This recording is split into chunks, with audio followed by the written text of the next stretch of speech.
Так в чем суть системы? В чем суть системы? Значит, система очень простая. Мы дышим носом, это само собой, рот закрыт в любом случае. Вот сейчас я дышу, вот подходи. Подходи ближе.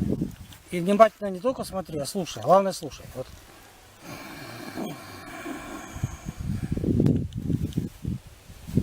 Я на вдохе. Слушай выдох. Слышал? Выдохнул. Все. Я на выдохе. Так. Еще раз показываю. На вдохе. Я почти храплю. Выдыхаю. Теперь второй вариант дыхания. Я на вдохе. Я вдохнул. С такой же скоростью. Выдыхаю. Слышал выдох? Я на выдохе. Нет, не слышал. Есть разница? Большая. Большая разница. Еще раз показать. Вот смотри, вдыхаю, почти храплю. Вот то же самое храп. Вот. На вдохе. На выдохе. Теперь второй вариант. На вдохе. Выдыхаю. Нет звука. Вот так же происходит ночью. Нам объясняют. Наука, медицина нам объясняет. Значит, есть носовая полость, есть ротовая полость. Они сходятся в одном месте, там где глотка, потом глотка переходит в гортань, гортань там пищевод. И вот эти вот стенки, глотки нам так рассказывают.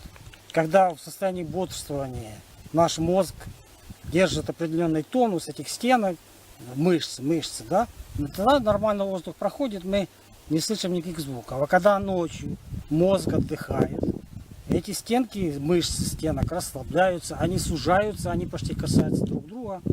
И получается вибрация, дребезжание, и таким образом вот получается этот храп. Мы все это забываем, нам это не нужно. Мы говорим носовая полость, да? В носовой полости там как бы нет никаких дополнительных дыхательных путей, но мы представляем, что там есть два пути. Верхний дыхательный путь и нижний. В нашем носу. И вот когда нижним, ты дышишь нижним, обычно люди, когда не задумываются, дышат вот этим нижним дыхательным путем. Вот он. Открытый рот, закрытый рот. Кстати, храпят люди одинаково. Что при открытом рте, что при закрытом. Вот. А теперь ты представляешь, что есть дыхательный путь, который ты дышишь вроде в голову. Ты дышишь не туда, не в гортань, не в легкие, а в голову дышишь. Вот. Я вдохнул, ничего не слышно. Выдохнул. Ничего не слышно. Таким образом, вот представь себе, тут надо представить и уверовать в это, поверить в это, уверовать, что там есть два пути в носу. И ты дышишь только верхним путем. Вот. Ты пускаешь воздух вот сюда. Он себе найдет дорогу, все равно он попадет куда надо. В глотку, в гортань, в легкие, в альвеолы он попадет. Но ты его пускаешь в воздух. Так же выдыхаешь. Беззвучно. Таким образом, ты каждый раз, как только вспомнишь об этом, ты начинаешь вот таким образом дышать. Днем, вечером, ночью, если ты проснулся от храпа или не от храпа, вспомни об этом. И опять старайся дышать именно вот так.